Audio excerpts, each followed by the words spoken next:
Content de te revoir. Aujourd'hui, je vais vous expliquer l'anime, réincarné comme une épée. Lors d'une nuit fatidique, un inconnu est impliqué dans un délit de fuite et succombe à ses blessures. Il prend conscience dans un monde fantastique alors que des dragons volent dans le ciel nocturne. Le clair de lune jette une ombre sur lui et il se rend compte qu'il s'est réincarné en épée. Son choc est interrompu par une voix qui l'avertit qu'il est sur le point de faire un tour difficile, alors il vaut mieux s'attacher. Avec sa compréhension du trope Isekai, il espère avoir un pouvoir de triche en ouvrant le menu des statistiques qui le répertorie comme une arme intelligente. Ses compétences incluent la régénération et la télékinésie, entre autres. Il commence à admirer son propre design et se considère même comme une épée légendaire. Mais la réalité frappe fort lorsqu'il est malmené par un groupe de gobelins, ne voulant pas être maniés par des créatures de si bas niveau qu'il reste à contreséur en place. Les gobelins en ont marre quand on crache sur lui, il s'énerve et utilise sa télékinésie pour se manier pour les abattre. Assez curieusement, il ressent de la satisfaction et attribue cela à l'accomplissement de son objectif en tant que lame. Après les avoir envoyés, il se rend compte qu'en brisant les cristaux incrustés dans les gobelins, il peut absorber et améliorer les compétences de ses ennemis vaincus. Peu de temps après, le système AI lui offre la possibilité de s'en équiper, ce qu'il fait avant de regagner son piédestal. Il fixe le nouvel objectif d'acquérir plus de compétences. Ailleurs, un jeune chat noir nommé Fran a été réduit en esclavage et forcé de terminer un travail éreintant. Elle regarde son état actuel en souhaitant être plus forte, l'un de ses maîtres lui lance une pierre pour s'être relâché. Le jour suivant, l'homme à l'épée explore la région pendant qu'il s'habitue à ses nouvelles capacités. Il se rend compte qu'il ne peut utiliser sa télékinésie que pendant environ 3 minutes car cela épuise son mana. Mais après avoir vaincu une créature méduse flottante, il acquiert la capacité de drainer du mana et de flotter, ce qui augmente son temps de vol. Il l'utilise pour vaincre plus de monstres, ce qui améliore son niveau et ses compétences. Pendant ce temps, au camp d'esclaves, Fran vient en aide à un autre esclave mais elle est obligée de se retirer à cause des chaînes spéciales du coup. Pour son défi ouvert, elle n'a pas reçu de nourriture ce soir-là. Le lendemain, l'un de ses bourreaux fait des commentaires désobligeants sur son espèce. Elle essaie de riposter mais fait face au même résultat même en recevant des coups de pied supplémentaires cette fois-ci. Dans l'intervalle, l'épée légendaire a conclu qu'il y a 5 zones qui entourent son piédestal. Il se rend compte que plus on s'éloigne, plus les créatures deviennent fortes. Il a atteint le niveau où il peut vaincre un dragon mais pas sans dégâts.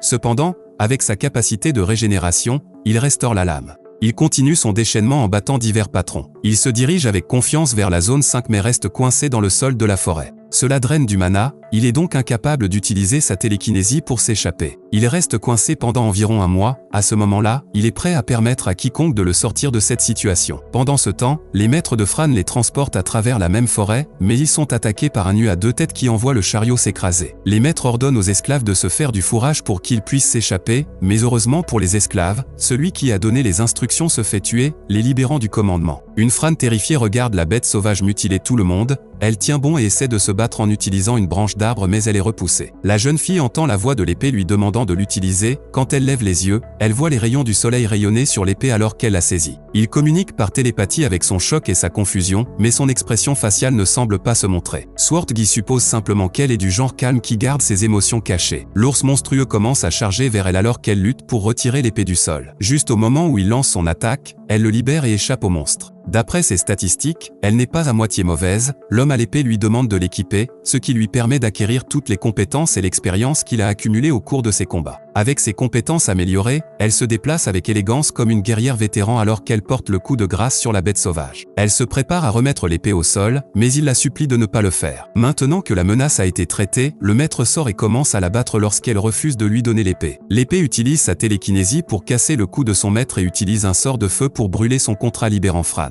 Elle le remercie pour l'aide, il lui demande d'être son porteur, ce qu'elle accepte. Il l'avertit des dangers à venir, mais elle a le désir d'être plus forte. Fran explique que les hommes bêtes s'efforcent de devenir plus forts en évoluant, ils en sont donc très fiers. Cependant, personne dans l'espèce de chat noir n'a jamais évolué, de sorte qu'il n'obtient aucun respect dans la société. Ses parents ont mis le frein à cette malédiction, mais ils n'ont jamais pu le faire, elle veut être la première à le faire. L'épée est émue par sa trame de fond et promet donc de la former jusqu'à ce qu'elle atteigne son objectif. Fran se présente officiellement, mais l'épée dit qu'il n'a pas de nom, alors elle le nomme Shisho. Avec son talent naturel pour la bataille, elle se bat dans la région tout en maîtrisant les arts de l'épée et les compétences magiques en un temps record. Ils font une pause après avoir tué des monstres pour se nettoyer. Ce faisant, Fran sent le danger et se précipite immédiatement sur les lieux. À son arrivée, elle trouve une caravane marchande attaquée par des gobelins, alors elle aide rapidement en les achevant. Shisho l'avertit de ne dire à personne qu'il est une épée parlante. Randel, le garde de la caravane, propose de l'emmener dans la ville d'Alessa en signe de gratitude, mais ils comprennent que le véritable motif est que Fran garde la voiture. Elle l'appelle à ce sujet, ce qu'il avoue. Mais Fran les rejoint quand même puisque c'est un arrangement gagnant-gagnant. Au cours de leur voyage, Randel commente le malaise de tous les monstres de la Grande Plaine des Loups au cours du mois dernier. Il conclut que c'est dû à une guerre de territoire entre des monstres puissants, cela a poussé les plus faibles tels que les gobelins plus près des routes très fréquentées, d'où l'augmentation des attaques. Shisho relie les points en réalisant que son meurtre de monstre a causé ce problème. Randel est surpris par les compétences de Fran face aux gobelins, même s'ils ne sont que des menaces de rangée. Il devine qu'elle est une aventurière de rang E,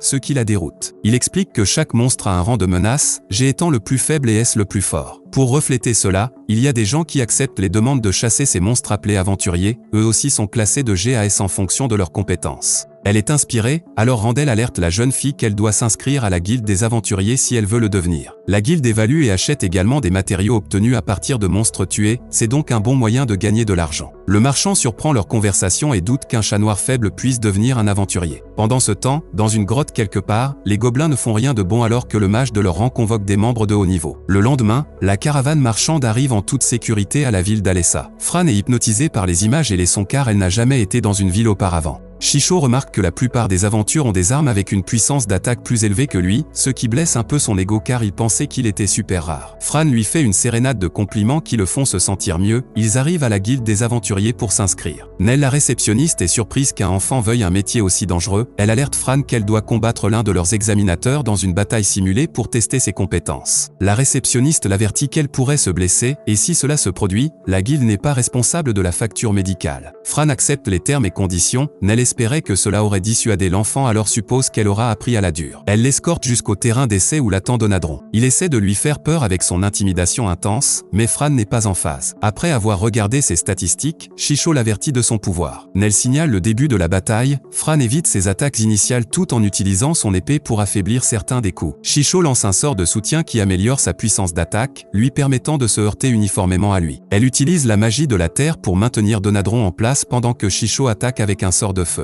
Nell n'arrive pas à croire qu'elle a la capacité de lancer plusieurs sorts de haut niveau sans les prononcer à haute voix. Fran met fin au combat avec un croc de dragon qui fait voler l'examinateur. La réceptionniste n'a même jamais vu des aventures de haut rang accomplir de tels exploits. La main de Donadron émerge des décombres en lui donnant la passe avec un pouce levé. Elle est ensuite envoyée au bureau du maître de guilde Klimt qui réprimande Donadron pour avoir pris ce L. Il procède à interroger Fran sur la façon dont elle a pu utiliser ses compétences à un jeune âge. Elle refuse de révéler son secret alors Klimt essaie de sonder davantage en utilisant l'identification, mais Shisho utilise les protections d'identification pour l'empêcher d'entrer. Le maître de guilde ne sent aucune intention malveillante venant de Fran alors il l'accepte. Elle est ensuite amenée à faire lire sa signature de mana pour déterminer sa classe, Fran décide d'être sortilège. Elle a délivré sa carte de guilde à son enthousiasme. Il retourne au hall de guilde où elle décide de vendre certains de ses matériaux collectés où elle est grassement payée. Alors qu'ils partent chercher un logement, le duo est bloqué par des fauteurs de troubles de la guilde qui tentent de lui voler son butin.